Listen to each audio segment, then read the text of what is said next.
Christian Horner getting fired all of a sudden really shocked everyone who follows Formula One racing. After working for more than 20 years as Red Bull Racing's team boss, the British guy got kicked out right away, making fans, sports reporters, and people in the racing world really confused about what happened. But if you look deeper into this quick decision, there's a bigger story going on.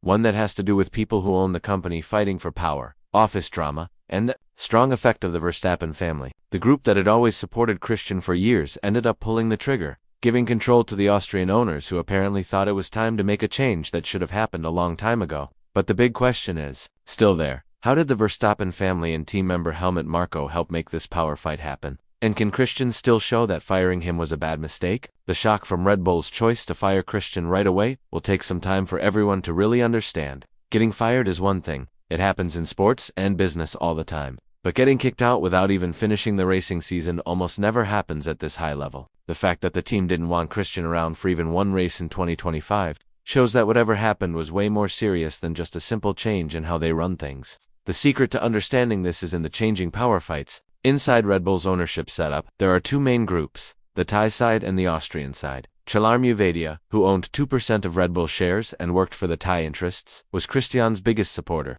Thanks to the family's total 51% majority ownership, the Austrians couldn't make moves without Thai approval. Then on May 20th, everything changed. Chalarm gave his shares to a Geneva-based trust company, basically stepping away from being directly involved. This might sound small, but it broke apart the Thai majority and opened the door for the Austrian Group to act quickly. All of a sudden, Christian's support system fell apart without him even knowing it. To understand how someone owning only 2% of shares could have such big power, you need to go back to Red Bull's beginnings. When Dietrich Mateschitz and Chileo Uvedia started the company, ownership was split so that the Thai side held the majority through the Uvedia family, including This majority promised Chalarm's backing for Christian, which until recently kept the Austrian side's hands tied. But now with that protection gone, the Austrians took their chance. And the Verstappen family, along with Helmut Marko, were waiting. Nearby, Helmut and the Verstappens had been rumored for a long time to want Christian out, seeing him as something in their way rather than a helper. The power fight had been building up for years with Max Verstappen's father, Jos, apparently openly asking for Christian to be fired during a bitter fight in early 2024. Though Max Verstappen himself always seemed loyal to Christian in public, it was clear that Jos's influence and the family's growing power within Red Bull shifted the inside balance. Fast forward to this summer, and the burning question in F1 has been Max Verstappen's future with Mercedes chief Toto Wolff, confirming conversations behind closed doors between Verstappen's team, which includes his father and manager Raymond Vermeulen, and other teams. People started guessing that the Christian firing could be connected to these talks. One idea is that Verstappen's team used their power to push for Christian's removal, suggesting that Max might be more willing to stay at Red Bull only if there was a change at the top. Max Verstappen's contract runs through 2028, but reportedly does include escape clauses, so the stakes couldn't be higher.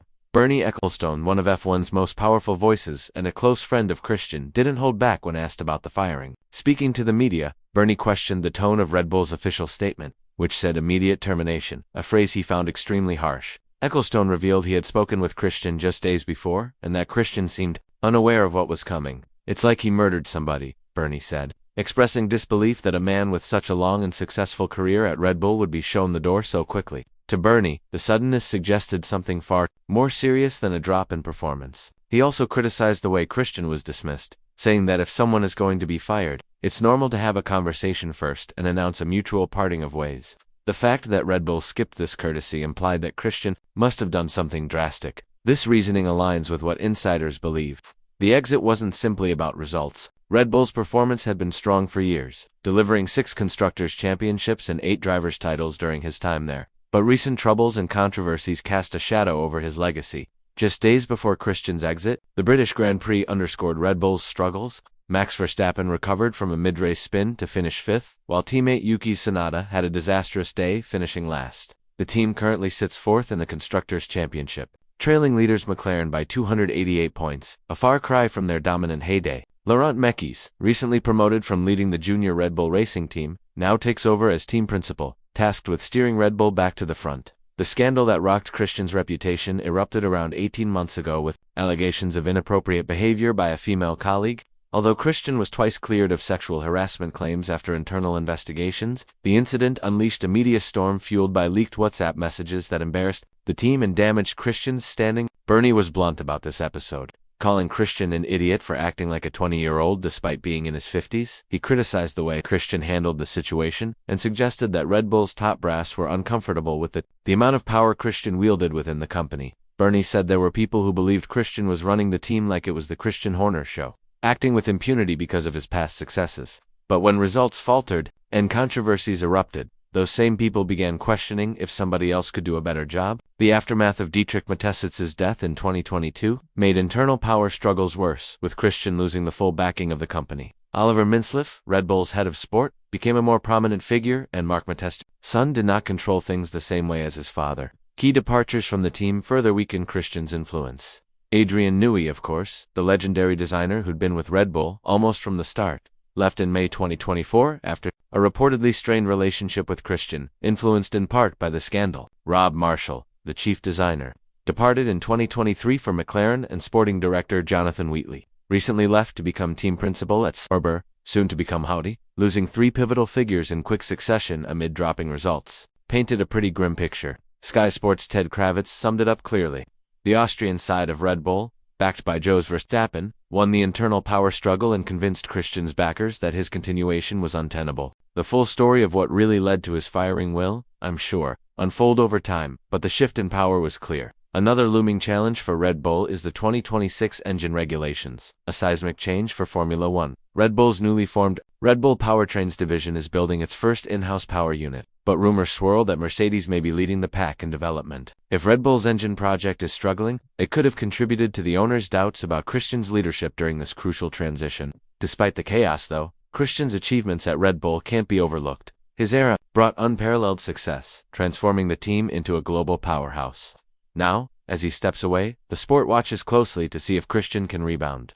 Teams like Alpine and Ferrari have reportedly expressed interest with Alpine's switch to Mercedes engines in 2026, presenting a unique opportunity for him to reshape another outfit. Red Bull's decision to part ways with Christian shows a team who are at a crossroads. The internal tug-of-war, the influence of the Verstappens, the fallout from scandal, and the pressure of future technical challenges combine to create a perfect storm. Whether Christian's firing will prove to be a wise move or a costly mistake remains to be seen. But one thing is certain, this is one of the most dramatic shakeups in recent F1 history, with reverberations that will echo throughout the paddock for years to come. What do you think? Was Christian's exit justified? Or is this a case of power and politics overriding loyalty and legacy? Let us know in the comments below. And don't forget to like and subscribe and check out the video that's appearing on your screen right now.